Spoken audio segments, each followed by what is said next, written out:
नमस्कार, मैं सुष्मिता मिश्रा। आप देख रहे हैं 4 PM न्यूज़ नेटवर्क। यूपी का कानपुर एक बार फिर चर्चाओं में है, लेकिन इस बार वजह दो बड़े अधिकारियों के बीच चल रही जंग, जिसने अब सियासी रंग ले लिया है। कानपुर के जिला अधिकारी और मुख्य चिकित्सा अधिकारी के बीच टकराव में भारतीय जनता पार्टी के विधायकों में ही मतभेद उभर आए हैं।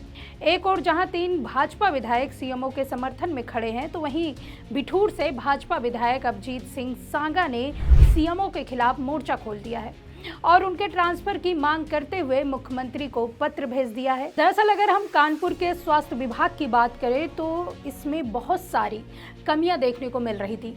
काफी सारे ऐसे मामले सामने आए थे जिसके बाद स्वास्थ्य विभाग के ऊपर उंगलियां उठनी शुरू हो गई थी और इसी को देखते हुए डीएम जितेंद्र प्रताप सिंह ने यहाँ के जो सीएमओ हैं डॉक्टर हरिचंद नेमी, इनको हटाने के लिए एक पत्र लिखा।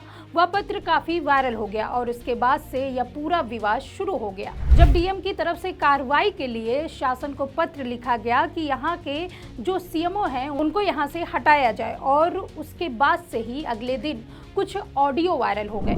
ऑडियो सीएमओ के बताए जा रहे थे और इन ऑडियो में न सिर्फ लेन देन की बातें थी बल्कि इसमें डीएम के लिए आपत्तिजनक बातें भी कही गई थी। इसके बाद एक के बाद एक इस तरह के ऑडियो वायरल होते चले गए और यह मामला तूल पकड़ता चला गया।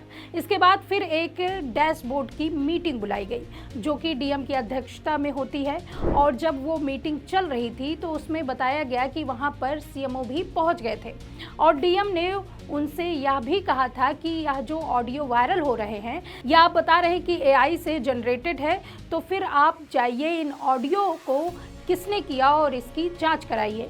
और इसके बाद वहां से सीएमओ की बैठक से वो चले जाते हैं।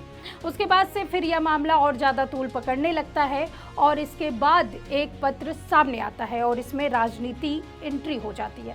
यह पत्र होता है विधानसभा अध्यक्ष सतीश महाना का।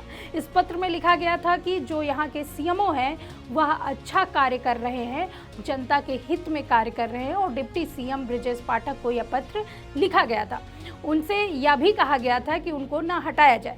इसके बाद से जनप्रतिनिधियों की एंट्री होती चली गई और अब सीएमओ का बयान सामने आता है। चलिए आपको सुनाते हैं कि सीएमओ ने इस पूरे मामले में क्या कहा। आईडीओ से कल भी मेरे से कुछ पूछा गया था, 1-2 महीने पहले भी 1-2 ऑडियो हुए थे, उसका तब पूछा गया था। अब 4-5 हो गए हैं करीब। तो कल भी मुझे कुछ पत्रकार ने पूछा था तो मैंने एक ही जवाब दिया था कि उससे मेरा कोई संबंध है नहीं। हो सकता है, मैंने ऐसा सब ज़रूर बोला था कि हो सकता है एआई का ज़माना है तो कहीं से कुछ इस तरह का कोई हुआ होगा। तो आज मैं मीटिंग में बैठा हुआ था, सीएम डैशबोर्ड की मीटिंग थी, डीएम साहब बगल में बैठे हुए थे। मैं पहले ही बैठा हुआ था, सभी लोग बैठे हुए थे, सर आए थे तो 2-3 मिनट ही उन्होंने अपना शुरू किया मीटिंग लेना। उसके बाद मुझसे बोले कि तुम तो एआई हो, जिंदा बैठे हो, और मेरे हाथ लगाया तो मेरे से बोले कि आप जाइए यहाँ से उठ के। मैं उठ के चला आया बस। और इससे पहले जो मैं आपको बताना चाहूँगा कि मैंने 14 दिसंबर 2024 में मेरा इधर ट्रांसफ़र हुआ था और 15 दिसंबर का संडे था। मैंने 16 दिसंबर को इधर ज्वाइन किया और 20 दिसंबर को मुझे जेएम फार्मा का एक चिट्ठी मिली कि आप इनका पेमेंट कर दें और वो चिट्ठी मार्क होकर आई थी। कमिश्नर साहब थे उस समय, गुप्ता सर। तो मैंने उस चिट्ठी को पढ़ा। पढ़ने के बाद में मैंने उसकी जांच कराई वहाँ सामान की, तो जांच उसका था ही नहीं। मुझे संदिग्ध हो गया था बेसिकली कि पेमेंट होना 1,60,47,000 का। बिड 1,60,47,000 की थी। जब सामान चेक किया गया तो 4 लोग थे उसमें, 4-5 लोग हमने मीटिंग उसमें रखे थे समिति में। सामान चेक किया तो उसमें 30 लाख का सामान नहीं था। जब 30 लाख का सामान नहीं था तो जो सुबोध प्रकाश यादव हैं, वो एसएमओ स्टोर भी थे उस समय, उनके द्वारा परचेजिंग की गई थी।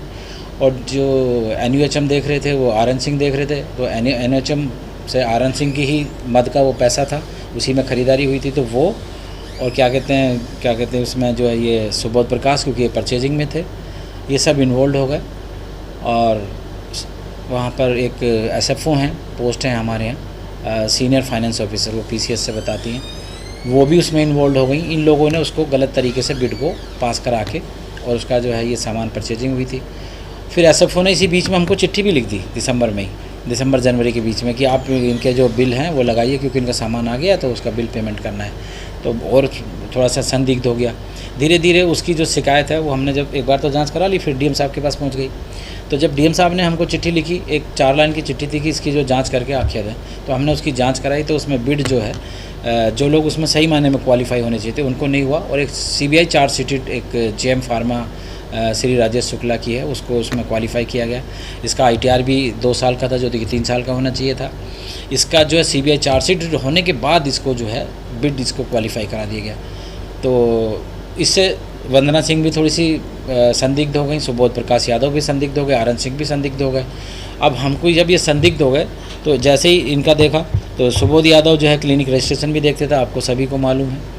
जो डीएम साहब ने हमें चिट्ठी दी थी उसकी हमने 125 पेज की करीब जांच करी थी, उसमें बिड से लेकर आखिर तक। उसमें हुआ ये कि जब उन्होंने 30 लाख का सामान बाद में दिया, क्योंकि सुबोध प्रकाश ने संडे होते हुए भी उसको 15 दिन का एक्सटेंशन दे दिया हमारी बिना मर्जी के। तो जब हमने उससे पूछा तो उसको जवाब नहीं दे पाया। एक्सटेंशन उसे मिल गया तो वो पार्टी हमसे लड़ने लगी कि मुझे एक्सटेंशन मिला, मुझे नहीं पता तुम्हारा ऑफिस है, मैं नहीं जानता, मुझे एक्सटेंशन मिल गया। अब 30 दिसंबर तक का उनको एक्सटेंशन हो गया जेएम फार्मा वाले को, जो सीबीआई चार्जशीटेड थी। तो उसने सामान के लिए हमको जोर भी दिया कि मेरा सामान लीजिए। तो हमने कहा जिसने ख़रीदा उससे बात कर लो। खैर धीरे से उसने खूब राड़ करी, झगड़ा करा, वहाँ फजियत करी, 2-3 दिन सामान भी खड़ा रहा। फिर वो सामान जो है ले लिया गया उनके थ्रू। लेने के बाद में फिर जब डीएम साहब ने चिट्ठी दी उसमें भी लिखा था। फिर एसएफओ ने फिर हमको 2-3 बार चिट्ठी लिखी कि आप इनके पेमेंट के लिए बिल लगाइए, इनका सामान आ गया, ये है वो है। इस तरह से संदिग्ध हो गई उसकी हालत। तो हमने क्या काम किया, डीएम साहब को एक चिट्ठी लिखी कि साहब इनके साथ काम करना मुश्किल है, और हमें कोई जो दूसरा फाइनेंस का आदमी दे दिया जाए, कोई वित्त लेखा अधिकारी या कोई अपनी तरफ से नामित कर दिए ट्रेजरी से या दूसरे विभाग का, जिससे हम जो है, क्योंकि फाइनेंशियल ईयर बिल्कुल ख़त्म होने की कगार पे था, मार्च तक हमको खर्चा करना होता है। और वो इस तरह की वो कर रही थी कि बार बार जब हम उससे बार बार कह रहे थे कि जो भी नोट शीट लग रही है, एक एफएमआर में एक नोट शीट है, उसी की नोट शीट बन रही है लेफ्ट साइड में, तो उसमें आप बता दीजिए क्या लैंग्वेज लिखनी है। वो उस लैंग्वेज को तो बताती नहीं थी, उस पर आधा पेज लिख डालती थी। 2 महीने तक उसको हमने समझाया, लेकिन वो इस चक्कर में थी कि जहाँ खर्चा होगा, फिर सीएमओ साहब की जो है इसमें जब खर्चा नहीं होगा तो सीएमओ साहब की जो है इसमें खिंचाई हो जाएगी, और जो जवाबदेही है वो सीएमओ की है, एसएफओ की है नहीं। तो कुल मिला के वो हमको परेशान करने लगी। हमने डीएम साहब को चिट्ठी लिखी कि इनसे काम लेना बहुत मुश्किल है, इनकी जगह किसी को और को दे दीजिए। तो डीएम साहब ने कहा भाई ये था तो मेरी तरफ से तो नहीं है। और फिर हमने शासन को चिट्ठी लिखी उसके लिए।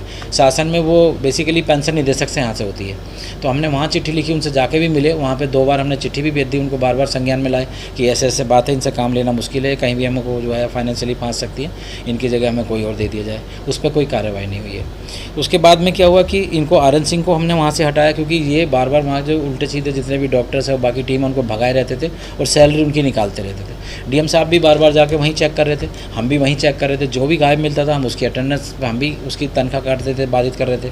एक्सप्लेनेशन कॉल हो रही थी बराबर, जो डीएम साहब का निर्देश था हम वही कर रहे थे। लेकिन ये सब लोग इकट्ठे हो गए, डीएम साहब के जो इन्होंने जाके कान भर दिए, उनको गुमराह कर दिया। गुमराह किया तो उसकी वजह से ये हुआ कि डीएम साहब हमसे दूसरे दिन ही हमारी डीएचएस थी जब सर आए थे। पहले दिन हमसे खूब ठीक ठाक थे, 2 दिन बाद ही डीएचएस थी। तो डीएचएस के ही माहौल थोड़ा सा इस तरह का रहा कि सर का थोड़ा अलग अलग सा ही था। सर को इन्होंने गलत तरीके से फीड किया, और सर ने हमको जब से ही माहौल थोड़ा सा बढ़ता ही चला गया। उसके बाद अब हालत ये है कि बस कह नहीं सकते। और ये लोग सब इकट्ठे हो गए। लास्ट में अब ये जो यशोवर्धन सिंह हैं, सीएचसी चौबेपुर के इंचार्ज हैं, ये 15 साल से वहीं पे है। ये खुद तो जाते ही नहीं है वहाँ पर। तो जिस तरह से आपने सुना कि सीएमओ ने उस पूरे मामले में कहा कि उनका ये जो ऑडियो है या उनके नहीं है, और जो पूरा मामला है उनमें उनका यह कहना था कि कुछ लोग ऐसे हैं जो कि डीएम को गुमराह कर रहे हैं। और उसके बाद यह मामला और तूल पकड़ता चला गया। आपको बता दें कि मामले में एक और जनप्रतिनिधि की एंट्री होती है। एमएलसी हैं अरुण पाठक, उनका एक पत्र वायरल होता है और उन्होंने भी डिप्टी सीएम को यह पत्र लिखा, और साफ तौर पर उन्होंने यही बातें लिखी कि जो सीएमओ हैं वह अच्छा कार्य कर रहे हैं और उनको यहाँ पर रखा जाए, उनको यहाँ से ना हटाया जाए। यह दोनों ही पत्र के मामले अभी चल ही रहे थे कि इसी बीच एक और पत्र की एंट्री होती है भाजपा के विठूर विधायक अभिजीत सिंह सांगा की। उन्होंने सीएमओ को भ्रष्टाचारी बताते हुए सीधे मुख्यमंत्री को पत्र लिख दिया। इसके अलावा विधायक महेश द्विवेदी ने भी मुख्यमंत्री को सीएमओ के खिलाफ पत्र लिखा। इससे भाजपा विधायकों में ही दो फाड़ हो। सोमवार को भाजपा विधायक अभिजीत सिंह सांगा ने मुख्यमंत्री को पत्र लिखकर बताया कि सीएमओ हरिदत्त नेमी के संरक्षण में सैकड़ों प्राइवेट अस्पताल अवैध रूप से संचालित हैं। प्राइवेट अस्पतालों को सीएमओ का संरक्षण प्राप्त है, जिसकी वे अस्पतालों से मनमानी वसूली कर रहे हैं। सीएमओ पर सीधे आरोप लगाते हुए विधायक ने लिखा कि अवैध प्राइवेट अस्पतालों से सीएमओ धन उगाही करते हैं। सीएमओ द्वारा सरकारी अस्पतालों की व्यवस्था पर कोई खास ध्यान नहीं दिया जा रहा है, जिससे गरीब तबके की जनता प्राइवेट अस्पतालों में इलाज कराने के लिए मजबूर है।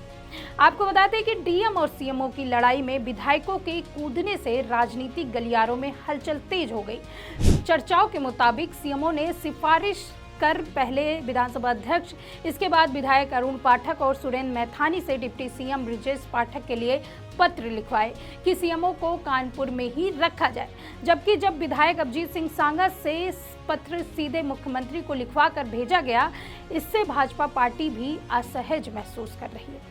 अधिकारियों को लेकर विधायकों के प्रत्याचार से शासन में भी हलचल मची हुई। फिलहाल इस खबर में यह देखना होगा कि ये जो सीएमओ और डीएम की जो लड़ाई चल रही है, इसमें भाजपा विधायकों का आखिर क्या खेल है। इस खबर में हमारी निगाह रहेगी। ऐसे ही तमाम खबरों के लिए देखते रहिए 4PM न्यूज़ नेटवर्क। मैं सुष्मिता, नमस्कार।